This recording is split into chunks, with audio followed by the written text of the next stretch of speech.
Hi, alto flute peeps with Laguna Flutes. This is our little tutorial in lieu of a rehearsal this coming Monday. So I've been putting together some information that I think will really help you guys a lot since we're all quarantined.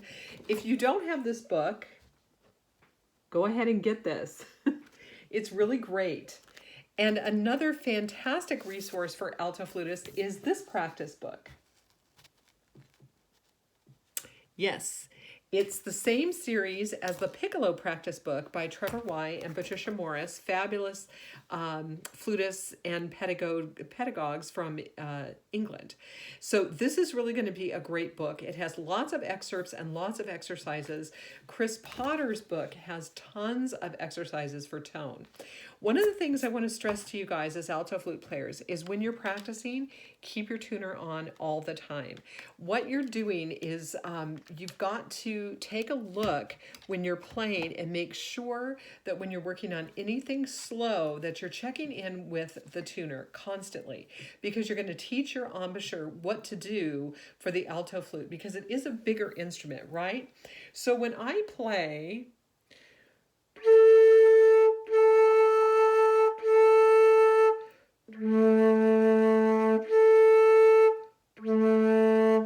I'm checking my tuner right there on my first pitch. My concert A, which is our finger D on the alto flute, right? I'm not having to adjust a lot. You can see how much pull I have on the instrument. Not a lot, but this setting works for me because I think I am covering enough of the embouchure plate here. Make sure that your basic position is not too shallow. Sometimes when you guys are playing, I hear sounds that are almost kind of broken tonally instead of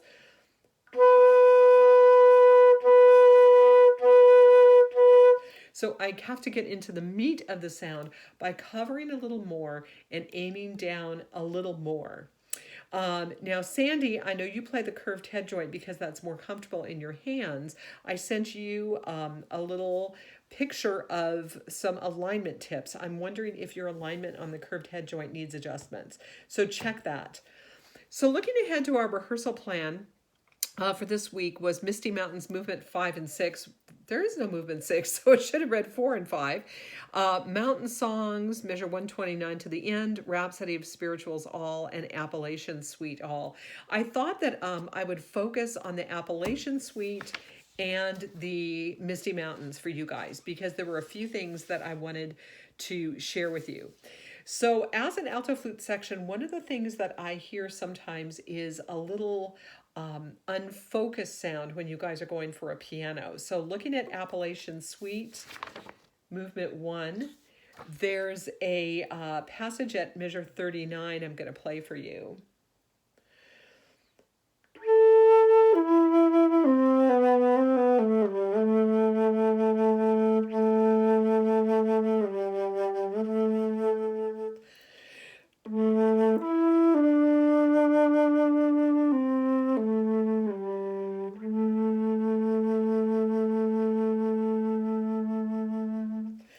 So when you're playing something soft and low like that, make sure you're still listening.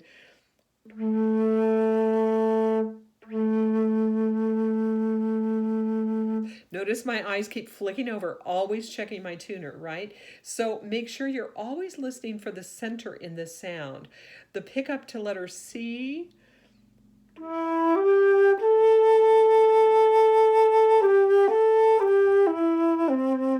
Make sure again that that written D for you guys sounding,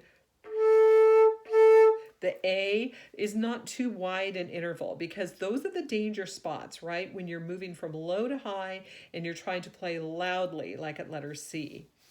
Watch articulation in the second movement that you're not too aggressive. Keep it light.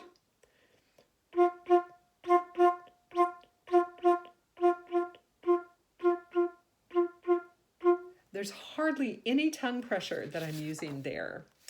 Let's see, looking ahead to the fiddle tunes movement, there's a few things here that may be difficult. The first motive at letter M, take it slow when you're practicing.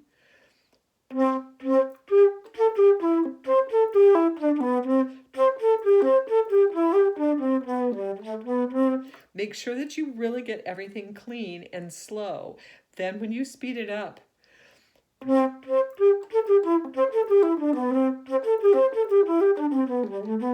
everything will be there for you technically. Take it nice and slow. Listen for the center of the sound all the time. 2 before letter T has a passage that is a danger zone. I'm actually using harmonics in measure 64. So instead of playing C, D, E natural, which are pretty sharp, I'm using harmonics from F. So I'm playing the concert printed C on the downbeat at a measure 64 as an F so that I can play it in tune. There we go.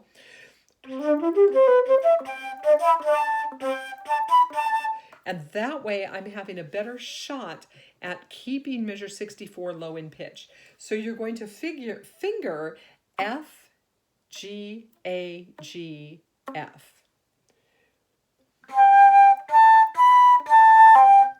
And it's going to sound, it's just a little lower in pitch, which I think serves our purpose as well as an ensemble. So when you're accenting, make sure that you're blowing down a little more, like letter P in fiddle tunes.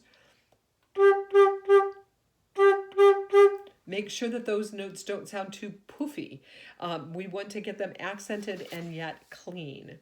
So those are just a few little hints on the Appalachian Suite for you guys. The Misty Mountains, Movement 5, Glorious Caverns, letter A. So when you're looking at this and it's a repetitive tune, there's a lot of D to E flat, and you can see that I touched the side of my nose. I know you're not supposed to touch your face right now, but getting a little grease and rubbing it across these keys is going to serve you well when you're having to repetitively slide. Let's see if I can get you to see this way from that D flat, or excuse me, printed D flat to the E flat. You need to be able to slide well.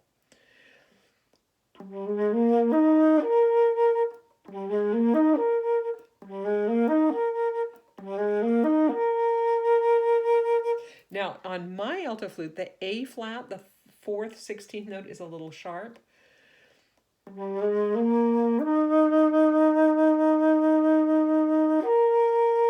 So if you can concentrate on that 5th, it's going to help you with your pitch dramatically.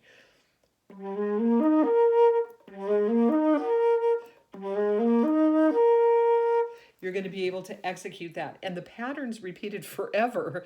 So once you get it, you get it. But really set yourself up for tuning the A flat, printed A flat, written A flat, to the E flat. And I think that way you guys will be in good shape. You do this over and over again, both alto flute 1 and and alto flute 2. Now, for fatigue's sake, it's probably okay if you guys want to work out a situation where you alternate. One person plays the first measure, one person plays the second measure. Keep in mind, we're a little short on alto flutes for balance. So I hope these tips have been helpful. Next week, I will be doing something different for our rehearsal. But that's it, alto flute peeps. Go practice. Use your tuner. See you later. Bye.